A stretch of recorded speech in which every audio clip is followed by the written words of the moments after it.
నమస్కారం వార్తలకు స్వాగతం. ముందుగా ముఖ్యాంశాలు. CM Revanth Reddy press meet, పలు అంశాలపై వివరణ. పవన్ కళ్యాణ్ చంద్రబాబు నాయుడు ప్రెస్ మీట్, గెలుపుపై ఆనందం వ్యక్తం. CM Revanth Reddy press meet నిర్వహించారు. ఈ సందర్భంగా పలు అంశాలపై ఆయన మాట్లాడారు. స్వామిక వాదులందరినీ కూడా సమన్వయం చేసి నరేంద్ర మోడీ భారతీయ జనతా పార్టీ నేతృత్వంలో నడుస్తున్న ఎన్డీఏ ప్రభుత్వం ప్రజా వ్యతిరేక నిర్ణయాలను, పరిపాలన వైఫల్యాలను దేశ స్థాయిలో ప్రచారం కల్పించి ఎన్డీఏ కూటమికి ప్రత్యామ్నాయంగా ఇండియా కూటమిని ఏర్పాటు చేసి వీలైనంత మేరకు సహకరించిన వాళ్ళందరినీ సహకారం తీసుకొని సమన్వయం చేసుకొని ఏఐసిసి అధ్యక్షుడు మల్లికార్జున్ ఖర్గే గారు, శ్రీమతి సోనియా గాంధీ గారు, రాహుల్ గాంధీ గారి యొక్క పాదయాత్ర సృష్టించిన ప్రభావాన్ని ప్రజలకు చేరవేయడం ద్వారా ఎన్నికలను నిర్వహించడం జరిగింది. ఈ ఎన్నికలలో మొదటగా తెలంగాణ రాష్ట్రంలో జరిగిన ఎన్నికలను మనం చర్చించుకొని ఆ తర్వాత జాతీయ స్థాయి ఎన్నికల మీద మనం విశ్లేషణ చేసుకుందాం. 2023 డిసెంబర్ 3 నాడు వచ్చిన ఫలితాలలో 64 శాసనసభ నియోజకవర్గాలలో కాంగ్రెస్ పార్టీని గెలిపించి ఒక్క శాసనసభలో సిపిఐని మా ఎన్నికల పొత్తులో భాగంగా కొత్తగూడెంలో గెలిపేయడం జరిగింది.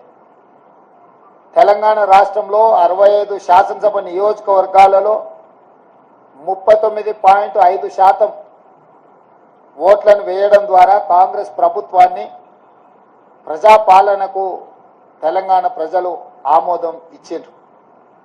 ఆ తర్వాత 100 రోజులలో 5 గ్యారెంటీలను అమలు చేసి భవిష్యత్ కార్యాచరణను ప్రజలకు వివరించి ఈ పార్లమెంట్ ఎన్నికల బరిలో మేము దిగడం జరిగింది. ఆనాడు ఎన్నికల బరిలో దిగినప్పుడే విస్పష్టంగా పత్రికా సమావేశాన్ని ఏర్పాటు చేసి బహిరంగ సభలలో కూడా ప్రజలకు మేము చెప్పడం జరిగింది. ఈ ఎన్నికలు నేను, నా మంత్రివర్గము 100 రోజులు అందించిన పరిపాలనకు రెఫరెండము. మేము ఇచ్చిన గ్యారెంటీలను, మేము చేస్తున్న పరిపాలనను ప్రజల ముందు పెట్టి మేము ఓట్లు అడుగుతున్నాము. మా పరిపాలన మీకు నచ్చితే, మా పరిపాలన ఇంకా కొంత బలాన్ని చేకూర్చడం ద్వారా ఇంకా ప్రజలకు ఉపయోగపడే విధంగా పరిపాలన అందించడానికి మీరు తీర్పు ఇవ్వండి అని చెప్పి విస్పష్టంగా ప్రజలకు మేము వివరించడం జరిగింది. చాలామంది మీడియా మిత్రులు, సహచర ప్రజాప్రతినిధులు మనం రెఫరెండం అనకపోతే బాగుండునేమో, ఒకవేళ తీర్పు మనకు వ్యతిరేకంగా వస్తే ఆ తర్వాత సమస్య అవుతుందని కూడా చాలామంది సూచన చేసింది. కానీ ప్రజల పట్ల ఉన్న విశ్వాసము, కాంగ్రెస్ పార్టీ కార్యకర్తల, నాయకుల పట్ల ఉన్న నమ్మకంతో ఆనాడు పిసిసి అధ్యక్షుడిగా, తెలంగాణ రాష్ట్ర ముఖ్యమంత్రిగా ఇది మా పరిపాలనకు రెఫరెండమే అని చెప్పి స్పష్టంగా నేను చెప్పడం జరిగింది. మధ్య మధ్యలో మీడియా మిత్రులు గుర్తు చేసినప్పుడు కూడా ఈ విషయంలో మాకు రెండో ఆలోచన లేదు, రెఫరెండమే అని మేము చెప్పడం జరిగింది. తెలంగాణ రాష్ట్ర Janasena leader Pawan Kalyan press meet నిర్వహించారు. ఈ సందర్భంగా పలు అంశాలపై ఆయన మాట్లాడారు. చూపిద్దాం, పాటించి చూపిద్దాం. ఎందుకంటే నిజంగా జనం అలసిపోయారు. ఒక కొత్త తరహా రాజకీయం చూద్దాం, పాత విలువలతో కూడిన రాజకీయం చూద్దాం. అది మనం చేసి చూపించాలి. ఆ దారి వెంట నడిచి చూపించాలి. జనసేన ఆ రోజు నేను మాట్లాడితే అంటే ఇది భగవంతుడు కరుణించాలి, ఇదేదో నేను పెట్టిన వ్యూహం గొప్పతనం అని నేను చెప్పట్లేదు. కానీ భగవంతుడి కరుణ, తల్లి కరుణ, ప్రజల ఆశీస్సులు, మద్దతు 2019లో ఒక్క సీటు కూడా ఉన్నది అటు ఇటు కాని పరిస్థితుల్లో ఈ రోజున జనసేన ప్రధాన ప్రతిపక్షంగా అసెంబ్లీలోకి అడుగు పెట్టబోతుంది. మీ అందరికీ దానికి సంబంధించి ప్రత్యేకించి శుభాకాంక్షలు. అధికారంలో భాగస్వామ్యం తీసుకుంటాం ఖచ్చితంగా. అది రెండింటి మధ్య ఎలాగనేది ఆ టెక్నికల్ ఆస్పెక్ట్స్ ఎలాగో చూడాలి. అది మీ అందరికీ నేను తెలియజేసుకుంటాను. అలాగే కేంద్రంలో కూడా మన ఆంధ్రప్రదేశ్కి కావాల్సింది చాలా కీలకమైన మనం పరిణామాలు చోటు చేసుకున్నాయి కాబట్టి ఆంధ్రప్రదేశ్ ప్రతి ఎంపీ చాలా బాధ్యత ఉంది. మన జనసేన నుంచి గెలిచిన బాలశౌరి గారికి కానీ తంగెళ్ళ ఉదయ్ శ్రీనివాస్ గారికి కానీ చాలా బాధ్యత ఉంది. ఇది మీ ప్రతి కదలిక, మీ ప్రతి మాట ప్రజలు చాలా సునిశ్చితంగా పరిశీలిస్తారు. ఢిల్లీలో మీరు చేసే ప్రతి కదలిక, ఢిల్లీలో మీరు మాట్లాడే ప్రతి మాట ఆంధ్రప్రదేశ్ నిర్మాణానికి ఉపయోగపడాలని కోరుకుంటున్నాను. అది దయచేసి ఎంపీలుగా దయచేసి మీ ఇద్దరు అది, ఎందుకంటే బాలశౌరి గారు అది మీ అందరి బాధ్యత. మీరిద్దరు గెలవలేదు, 5 కోట్ల మంది ప్రజలు మమ్మల్ని గెలిపించారు. అందుకని మన ఎమ్మెల్యే నేను కూడా అద్భుతమైన మెజారిటీ తోటి గెలిచినందుకు ముఖ్యంగా మనకి ఈ ఒక తీర్మానాన్ని ముందు ఒకటి ప్రవేశపెడుతున్నాం. మరి మీ అందరి ఇది చెప్పండి. పాపం వెన్నంటే ఉండి పిఠాపురంలో జనసేన గెలుపు కోసం, నా గెలుపు కోసం కృషి చేసిన వర్మ గారికి ప్రత్యేక కృతజ్ఞతలు. వారికి అందరూ వర్మ గారికి చాలా చాలా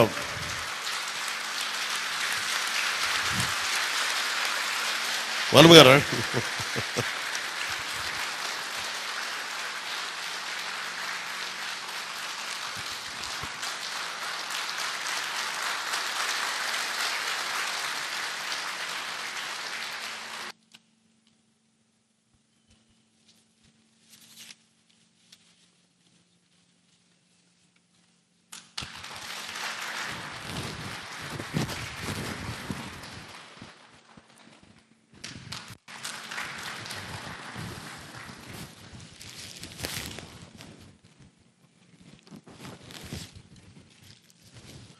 మన కోసం పనిచేసిన తెలుగుదేశం వర్మ గారిని ఇది గుర్తించడం అంటే మన కోసం పనిచేసిన తెలుగుదేశం నాయకులందరికీ, భారతీయ జనతా పార్టీ నాయకులందరికీ కూడా నా పార్టీ తరపు నుంచి ప్రత్యేక కృతజ్ఞతలు.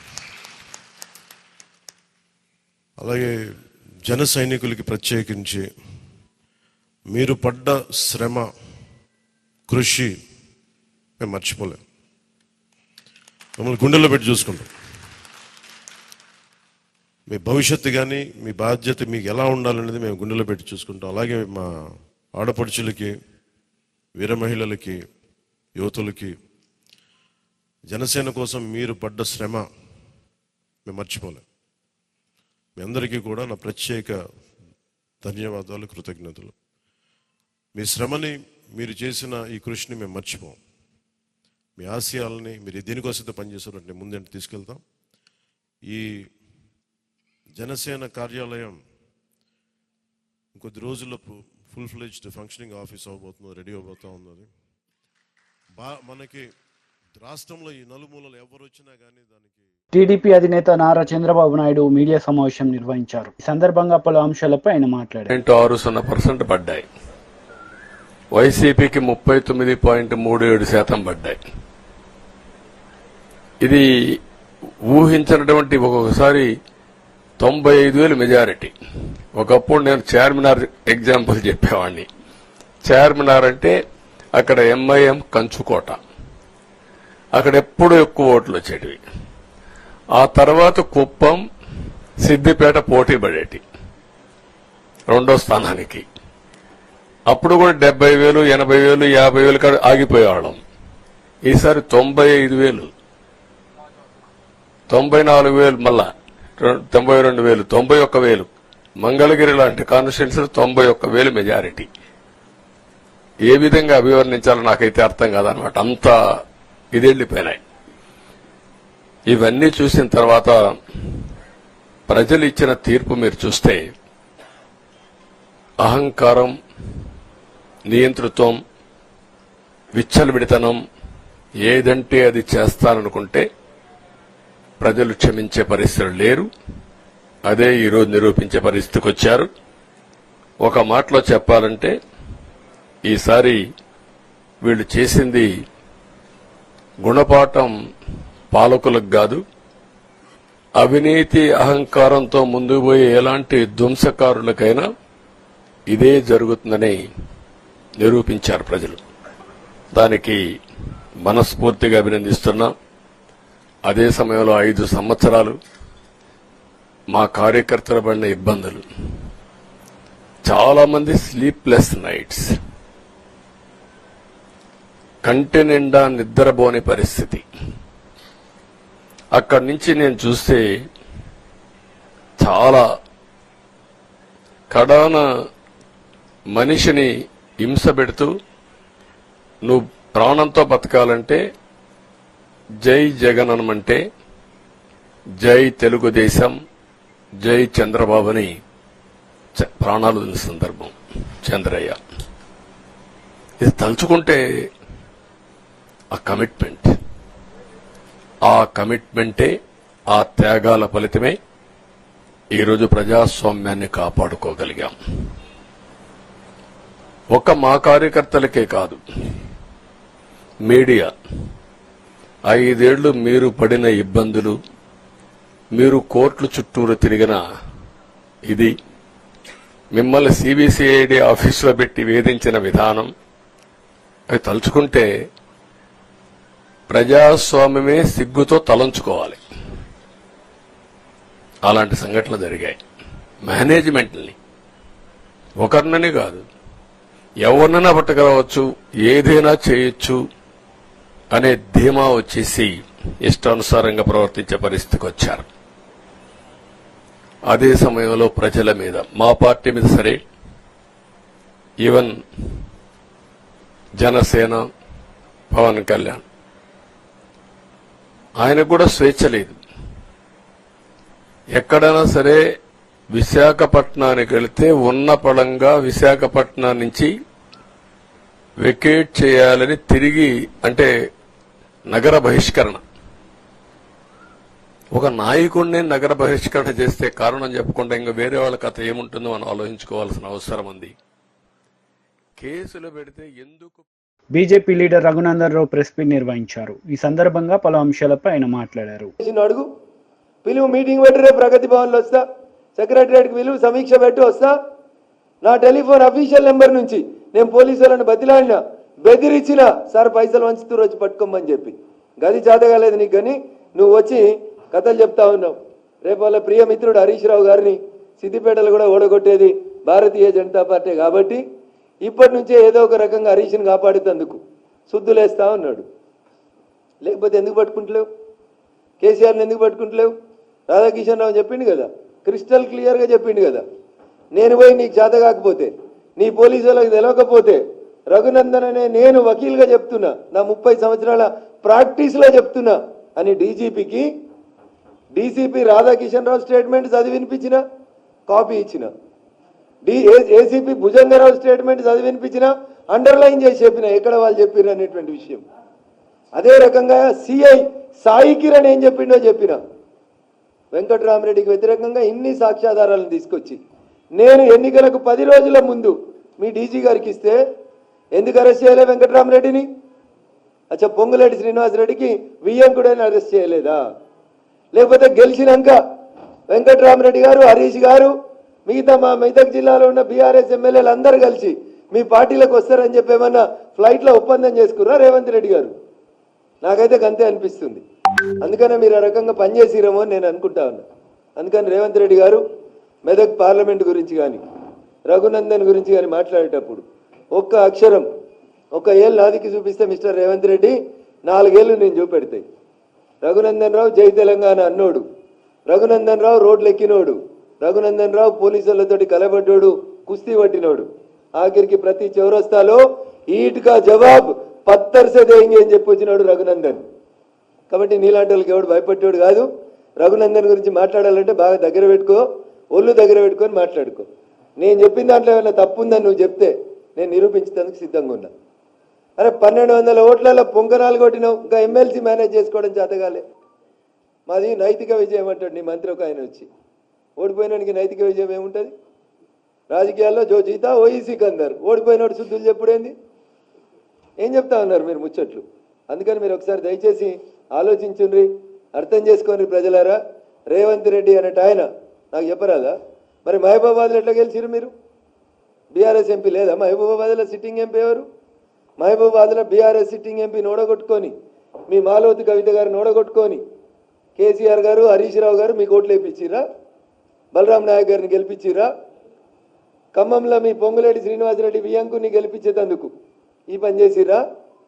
ఎవరిని నామా నాగేశ్వరరావుని బలి చేసి బీఆర్ఎస్ వాళ్ళంతా కాంగ్రెస్ కోట్లు వేసిరా?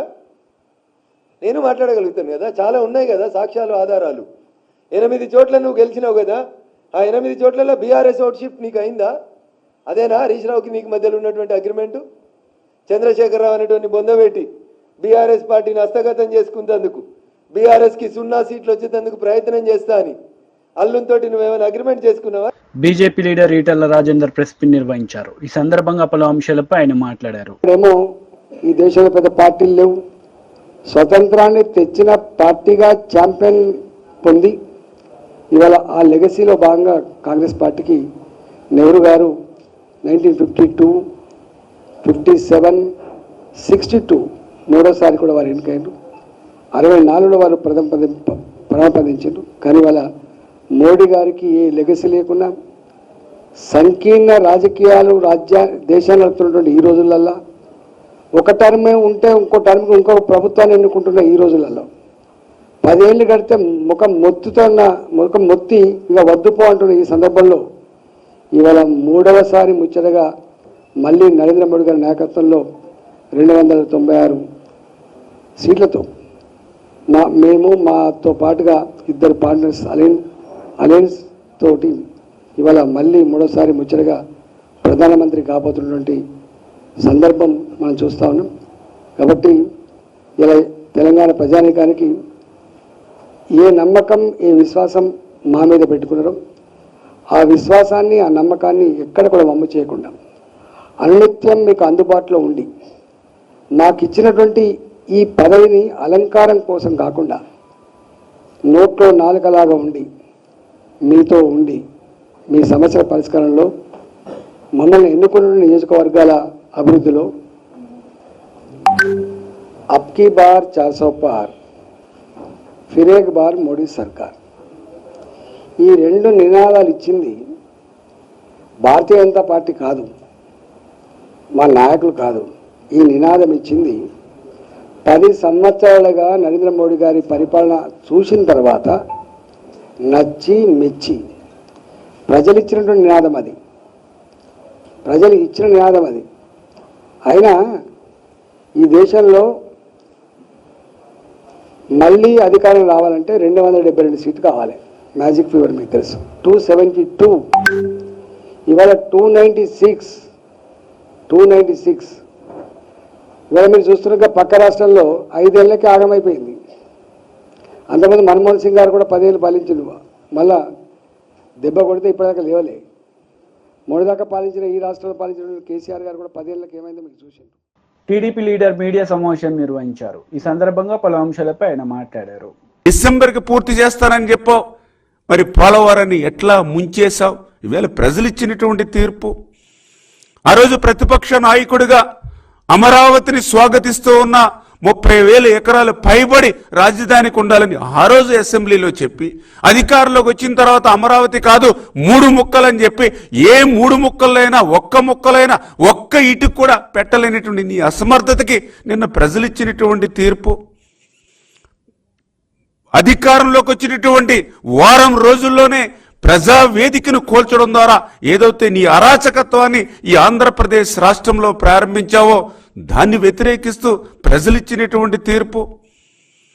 ఏదైతే ఒక ఎస్సీ, ఎస్టీ, బీసీ మైనారిటీలు ఎవరైతే ఉన్నారో మరి అటువంటి వారికి సంబంధించినటువంటి 138 సంక్షేమ పథకాలు ఏవైతే రద్దు చేశావో దాని మీద నీకు ప్రజలిచ్చినటువంటి తీర్పు.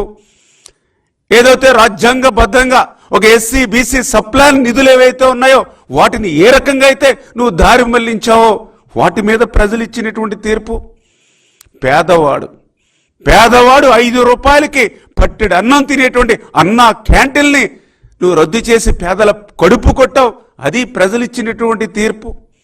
ఒక ఆడబిడ్డ పెళ్లి చేసుకుంటే ఒక చంద్రన్న పెళ్లి కానుక, ఎవరైనా ప్రమాదవశాత్తు ఎవరైనా చనిపోతే వాళ్ళకు ఒక చంద్రన బీమా, మరి వాటిని రద్దు చేశావు. అందుకే ఈరోజు ప్రజలు ఇచ్చినటువంటి తీర్పు.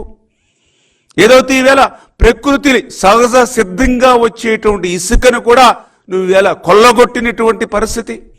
ఏదైతే ఆ రోజు మద్యపాన నిషేధం అన్నావు, అధికారంలోకి వచ్చాక మద్యాన్నే వనరుగా మార్చుకుని ఆ బ్రాందీ షాపుల్ని నువ్వు సొంతం చేసుకుని ఆ బ్రాందీ షాపుల్లో సైతం నువ్వు సొంతంగా నీ సొంత బ్రాండులను తయారు చేసుకుని కల్తీ మద్యం, నాసిరకం మద్యం ఇచ్చే ఈవేళ వాళ్ళ జేబులు కొట్టేయడమే కాదు, వాళ్ళ ప్రాణాలను ఏవైతే కొల్లగొట్టావో దాని మీద ప్రజలు ఇచ్చినటువంటి తీర్పు. ఏదైతే ఈ యొక్క ఆంధ్రప్రదేశ్ రాష్ట్రంలో ఏదైతే విలువైనటువంటి గనులు ఏవైతే ఉన్నాయో, మైండ్స్ ఏవైతే ఉన్నాయో, ప్రజల సంపద ఏదైతే ఉందో దాన్ని ఏ రకంగా అయితే నువ్వు లూటీ చేసావో దాని మీద ప్రజలు ఇచ్చినటువంటి తీర్పు. ఏదైతే ఆంధ్రప్రదేశ్ రాష్ట్ర భవిష్యత్తు తరాల వారికి ఉపయోగపడవలసినటువంటి మరి విలువైనటువంటి భూములు, ఆఖరికి కలెక్టర్ ఆఫీసులు, పార్కులు వంటి సైతం నువ్వు తాకట్టు పెట్టుకుని నీ అనసూయులకో వేలంపాట పెట్టుకుని నీ యొక్క అనసూయులకు అమ్ముకుని విలువైనటువంటి భూములు కూడా ఏదైతే నువ్వు ఆంధ్రప్రదేశ్ రాష్ట్రంలో 5 సంవత్సరాల్లో కొట్టేశావో మరి ఇవన్నీ చాలా ఉన్నట్టుగా.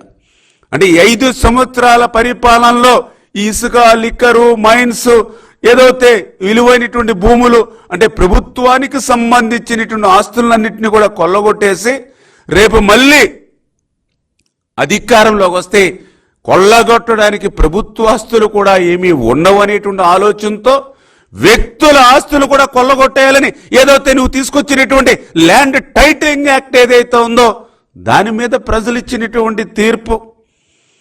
ప్రతి జూన్ నెలలోనూ ఒక రివ్యూ పెడతావు. వర్షాకాలం ముగిసిన వెంటనే రోడ్లన్నీ కూడా నిర్మాణం చేస్తామని. కానీ 5 సంవత్సరాలు 5 వర్షాకాలాలైనా గుంతలు కూడా పూడ్చలేనిటువంటి నీ రోడ్ల పరిస్థితికి ప్రజలు ఇచ్చినటువంటి తీర్పు. నాణ్యమైనటువంటి కరెంటు ఇవ్వడం నీకు ఎట్లానూ చేత కాదు. కనీసం ఆ కరెంటు ఛార్జీలు కూడా పెంచకుండా పరిపాలన నీకు సాధ్యం కాలేదు. వార్తలు ముగించే ముందు ముఖ్యాంశాలు మరోసారి. CM Revanth Reddy press meet, పలు అంశాలపై వివరణ. పవన్ కళ్యాణ్ చంద్రబాబు నాయుడు ప్రెస్ మీట్, గెలుపుపై ఆనందం వ్యక్తం.